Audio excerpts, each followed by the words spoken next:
Queridísimo Alberto, qué placer verte y volver a charlar contigo. ¿Cómo estás, maestro?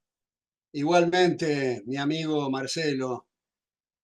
Podría, podría preguntarte si te sentís un poquito como el arquitecto de todo lo que ha pasado en este país, pero como sé que me vas a decir que no, me limito a preguntarte cómo has sentido el fenómeno Milei y este vuelco tan importante que ha tenido Argentina con un presidente con las ideas que has predicado toda la vida. ¿Cómo lo estás llevando? Bueno, tengo que pellizcarme para estar seguro que estoy eh, viviendo la realidad y no soñando. Incluso una de las noches me levanté a buscar un libro de Popper que se llama Knowledge and the Mind-Body Problem, donde él muestra cuáles son los métodos para estar seguro que hay la realidad fuera del sueño. Y él dice Popper, cuando observamos, por ejemplo, obras de Miguel Ángel, estamos seguros que nosotros no somos capaces de hacerla, ergo hay algo más allá del sueño. Bueno, te digo, con mis desvelos trato de verificar esas cuestiones debido a lo fantástico de haber escuchado mensajes que pone Javier Milei que no habíamos oído en los últimos 80 años. Mi primer libro, de Fundamento de Análisis Económico, cumple este año 50 años y vengo machacando en esto. Por eso es que dije en la Feria del Libro del año pasado que para mí esto es un orgasmo intelectual de proporciones mayúsculas. Tantas conferencias tuyas, tantos años escuchándote cuando proponías imitar a la izquierda en la cuestión de no nos conformemos con poquito, sino vamos por lo imposible, vamos por las máximas.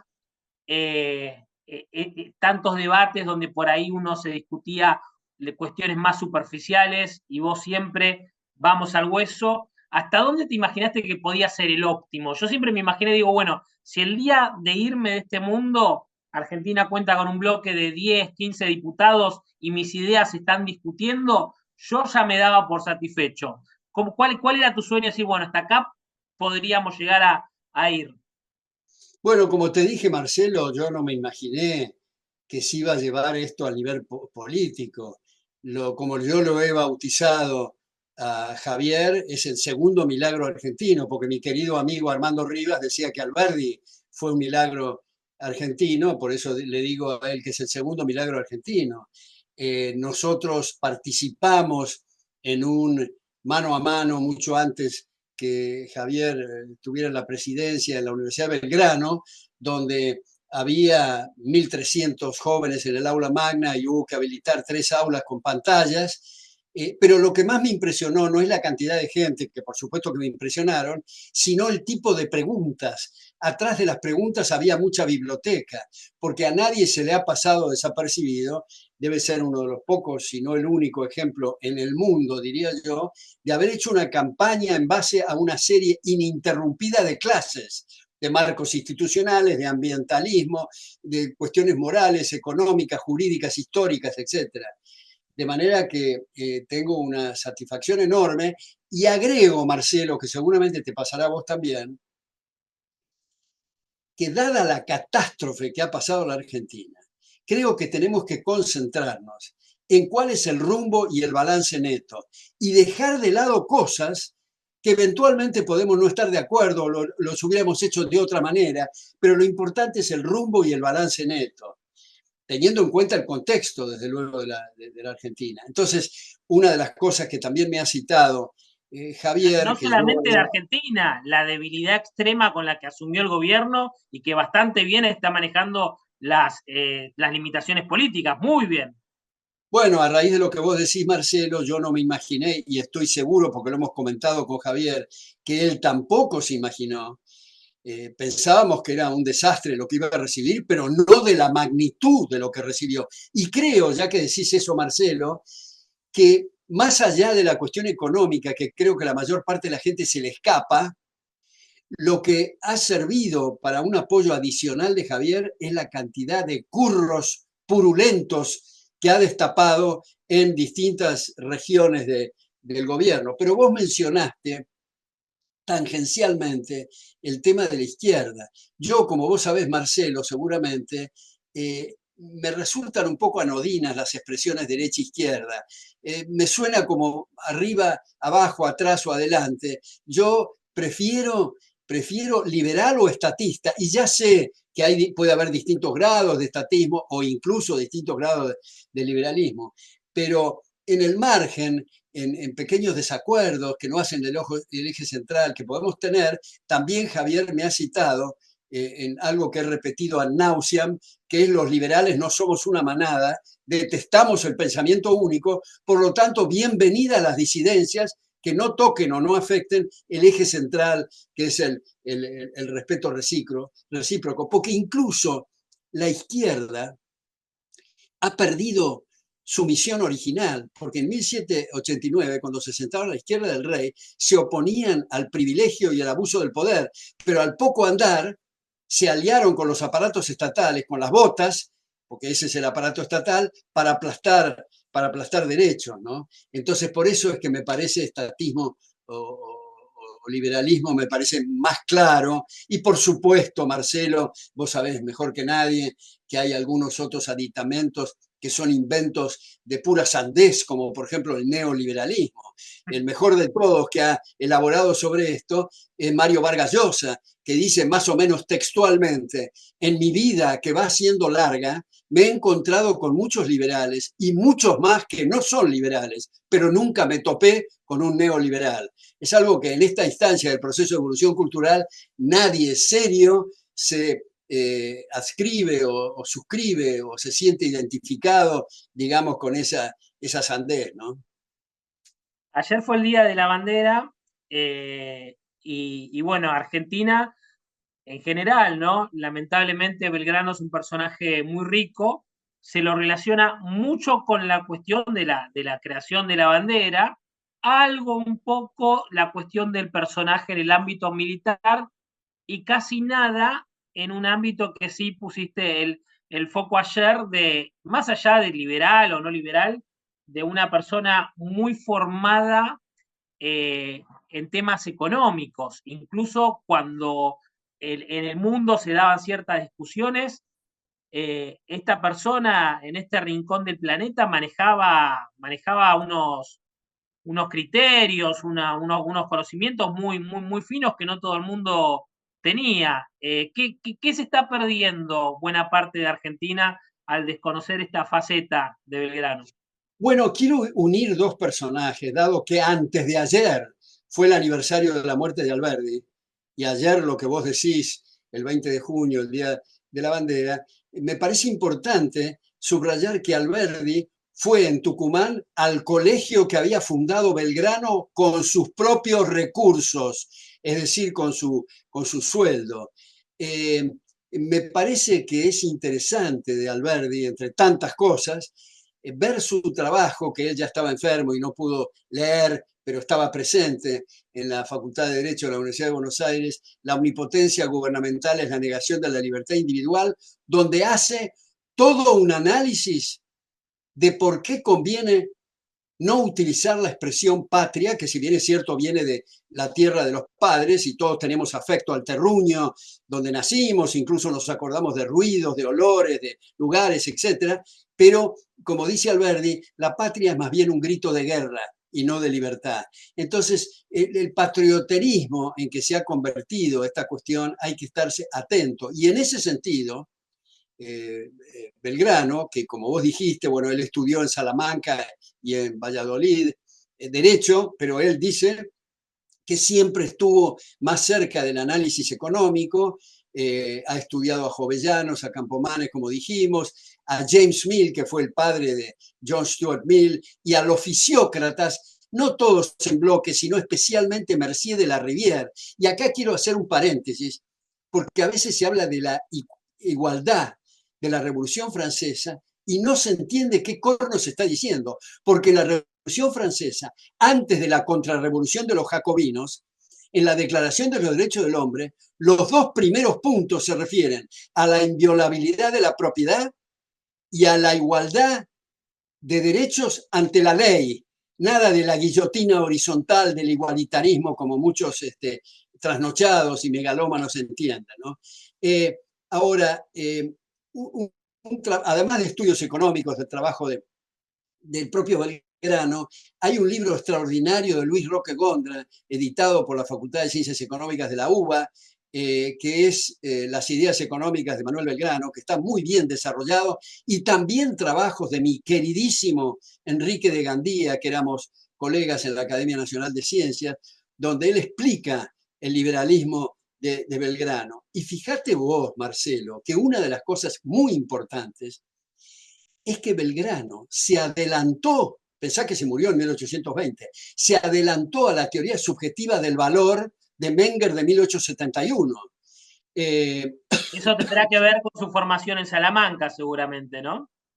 Bueno, seguramente ahí, como vos sabés, hay dos tandas de gente muy importante. La primera es la escolástica tardía de Juan de Mariana y de Francisco de Vitoria y todos ellos, y la segunda eran los diputados de las Cortes de Cádiz. Y también hay que recordar que en la época de Belgrano, en 1812, en Cádiz, fue la primera vez que se utilizó como sustantivo la palabra liberal.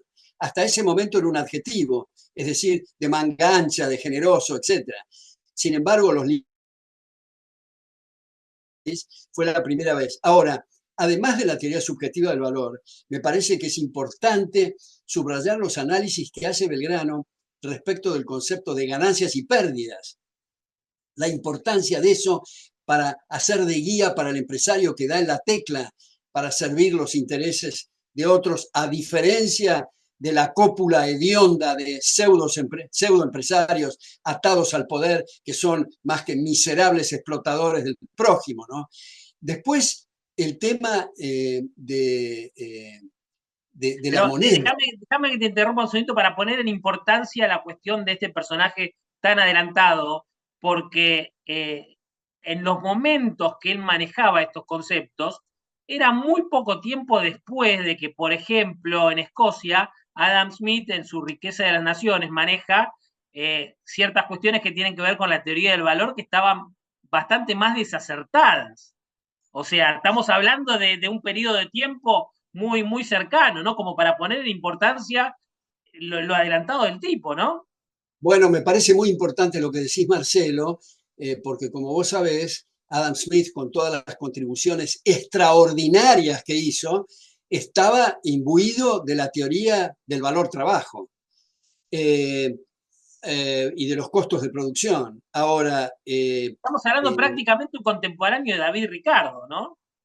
bueno, fíjate que también es interesante subrayar que Belgrano tuvo graves tensiones con sus colegas en el consulado porque eran pseudoempresarios atados al monopolio de Cádiz. Entonces tuvo, pero a pesar de eso se abrió el camino, fundó la Escuela de Comercio, el Telégrafo Mercantil, toda una serie de cosas que eran una maravilla para esa época. También subrayó la importancia, bueno, él era partidario del patrón oro, el patrón plata, pero digamos todas sus reflexiones sobre moneda nos llevan a lo que se está debatiendo hoy, que es la eliminación de la banca central, que como tantas veces hemos dicho, pueden emitir, contraer o dejar igual la masa monetaria, por más que sean muy competentes y muy honrados, y siempre van a lesionar, afectar, prostituir o degradar los precios relativos, que son los únicos indicadores que tiene el mercado para operar. Entonces a veces se dice, bueno, pero no seamos exagerados, dígame, ¿a dónde se aplica esto? ¿Dónde no hay Banco Central? Bueno, podemos hablar de Hong Kong, Ecuador, El Salvador, pero lo más importante es comprender que si nuestros ancestros, y todos venimos de la pobreza y la miseria más espantosa, nuestros ancestros de las cuevas, el taparrapo y el garrote, hubieran aplicado donde se usó, no hubiéramos pasado al arco y la flecha porque era algo nuevo y no utilizado. Así que seguiríamos con el garrote y la cueva. Y Claro, lo me que pasa es que parece, acá hay intereses muy concretos, ¿no? Siempre detrás de bueno, todo eso está el dueño de la maquinita. bueno, yo creo que los economistas, vos sabés muy bien, Marcelo, utilizamos la expresión inflación elegante para ocultar la verdadera palabra, que es una estafa horrible, especialmente a los más necesitados. Entonces, si se dijera, bueno, no seamos exagerados, supongamos que los banqueros centrales tienen una percepción tal que hacen lo mismo que hubiera querido la gente, la respuesta es ¿para qué diablos se meten si va a hacer lo mismo que hace la gente ahorrando honorarios, ¿no? Entonces, yo creo que le debemos mucho a Hayek, y acá hago una nota a pie de página para decir que en Hayek se aplicó la teoría de la evolución que tenemos todos. Porque si uno ve The Constitution of Liberty, Fundamentos de la Libertad, Hayek dice más o menos textualmente que está en la naturaleza esencial del gobierno administrar la moneda. Y en 1976 publicó este libro, The Denationalization of Money, que bien traducido es la privatización del dinero, ¿no? Donde Hayek se sale de esa trampa. Y en algún lado dice, bueno, hace 200 años nos hemos separado del horror y el error de unir la religión con el poder político. No esperemos otros 200 años para separarnos del error y el horror de atar la moneda al poder político, porque todas las cartas orgánicas de los bancos centrales dicen que para preservar el valor de la unidad monetaria, pero como sabemos, Marcelo, ningún banco central de la historia de la humanidad, incluyendo el Banco de Inglaterra, que es el primero del siglo XVI, digamos, hicieron tal cosa. Y además, los bancos centrales son algo de antes de ayer. En el caso argentino, de 1935, es del siglo XX. De manera que eso es una cosa que yo aplaudo muy intensamente a Javier, que reitera permanentemente la necesidad de finalmente abolir el Banco Central, aunque está ahora con un embrollo de tal magnitud que hay que ir, comprendo perfectamente, por pasos. Pero Belgrano también, ya que hablamos de la cuestión religiosa, pidió y obtuvo un permiso especial de Pío XI para leer libros prohibidos del Index, que era un horror, digamos, de la Iglesia Católica, que los mejores libros estaban prohibidos, digamos, ¿no? Como ocurre o como suele ocurrir. Y esto no es para desmerecer el tema de la bandera, ni que ha sido un general del Ejército del Norte, etcétera, pero la real magnitud de Belgrano se pierde en los colegios y en las universidades cuando los profesores omiten, como vos insinuaste al principio, Marcelo, omiten una parte muy medular en la vida de Belgrano, que ha sido un liberal extraordinario. Es cierto que él era partidario, igual que San Martín y Güemes y otros, de la monarquía constitucional, hay que ponerlo en el contexto, las épocas, etcétera, pero como dice Enrique de Gandía, en la mayor parte de los historiadores en realidad quieren de Belgrano ponerlo en el bronce y no tener algo vívido y algo muy fuerte y permanente y una llama interior que está referida al espíritu liberal.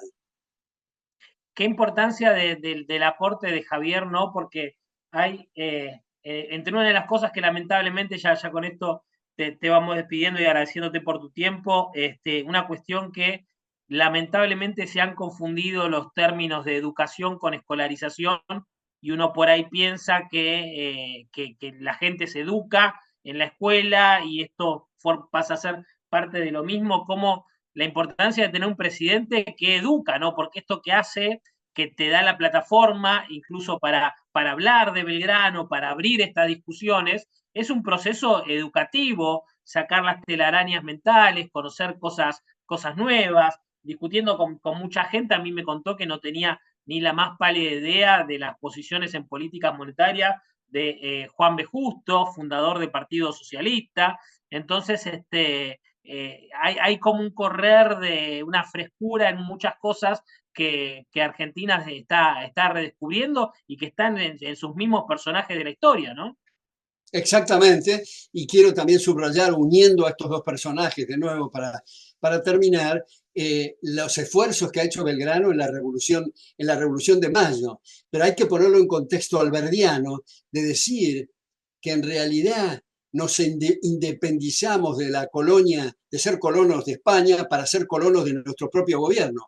En realidad, y te digo una cosa confidencial, aunque nos van a ver muchos en esto, yo he insistido en mi familia de festejar el Día de la Independencia no el 25 de mayo, sino el 1 de mayo, que es cuando se juró la Constitución de 1853-60, que hizo de la Argentina el aplauso del mundo y la admiración del mundo hasta el golpe fascista del 30 y mucho peor a partir de la Revolución o el golpe militar peronista del 43, que estuvimos a los tumbos. Así que de nuevo celebro que Javier Milei esté en el poder ejecutivo y deseo que mucha de la gente que le pone palos en la rueda, algunos bien intencionados porque no comprenden esta filosofía, otros vienen de una tradición de pensamiento muy distinto, están en un proceso evolutivo, algunos periodistas muy buenos, pero no para digerir una píldora tan grande como la que se está pasando ahora, y después los de mala fe que quieren tapar sus curros. Qué importante el rol de la juventud con todo esto que está pasando, ¿no? Porque si realmente en la próxima elección de medio término se votara de los 14, 15 años, el oficialismo sacaría una victoria total. ¿Cómo explicas ese fenómeno de los jóvenes liberales? Bueno, yo creo que en gran medida, bueno, todo el esfuerzo académico que han hecho muchos, pero para ejecutar esto, yo me acuerdo una vez en la City, que hicimos un festejo, yo no sé si vos estás, los liberales, y Javier, alguien se iba a dedicar a la política, y yo le dije, Javier, espero que sigamos contando con usted en el nivel académico, porque tenemos que pechar mucho las ideas, y le dije todavía, ¿qué hubiera sido de la humanidad si Einstein, en lugar de dedicarse a la física, hubiera sido intendente de Chivilcoy? Y me acuerdo que se rió mucho, pero finalmente se percató que tenía que cumplir este rol y celebro que lo haya hecho y creo que para la Argentina y para el mundo, mira, el otro día estaba escuchando a Federico Jiménez Los Santos, ahora que yo debería estar esta noche en Madrid y que no pude y en vez mandé un video para el premio Juan de Mariana, pero este Federico Los Santos estaba diciendo el otro día, la Argentina está en el ojo del mundo. Y yo pensaba, esto es una especie de cosa de Woody Allen. Hace 10 minutos estábamos en el 7º subsuelo del infierno y ahora estamos en los ojos del mundo. Hay dos presentaciones de Javier, una doméstica y otra internacional, que a mi juicio son insuperables. Una es en las escalinatas del Congreso cuando asumió y otro en Davos. Una cosa admirable. Y la última vez que tomé desayuno con él, el 23 de marzo, en la Quinta Presidencial de Olivos, me dio una sorpresa, Javier. Me llevó a su despacho. ¿Qué se siente que un presidente tenga un cuadro tuyo? ¿Qué se siente? Una pintura de mi persona junto con él, con Sarmiento y Alberdi. Algo directamente, como te digo, es para pellizcarse y decir, estaré viviendo esto. Yo nunca pensé que iba a llegar al presidente de la República. Entonces, yo no sé, porque no tengo la bola de cristal, cómo se va a desenvolver los distintos acontecimientos en el futuro. Pero lo que sí puedo decir es que Javier, cualquiera sea el final de esto, ha dejado un testimonio imborrable en la historia argentina. Alberto, vos sabés que no lo vas a decir vos, así que lo digo yo. No llegaste al presidente de Argentina, sino que Alberto Venegas Lynch, vos llegaste a la presidencia de Argentina. Así que como argentino y como liberal, agradecerte es poco porque sin vos no estamos donde estamos. Así que, ¿qué se puede decir? Gracias, no sé, estamos en deuda con toda una vida y feliz que lo estés disfrutando y que tengas el reconocimiento que mereces. Bueno, sos muy generoso y como siempre muy exagerado, pero muchas gracias.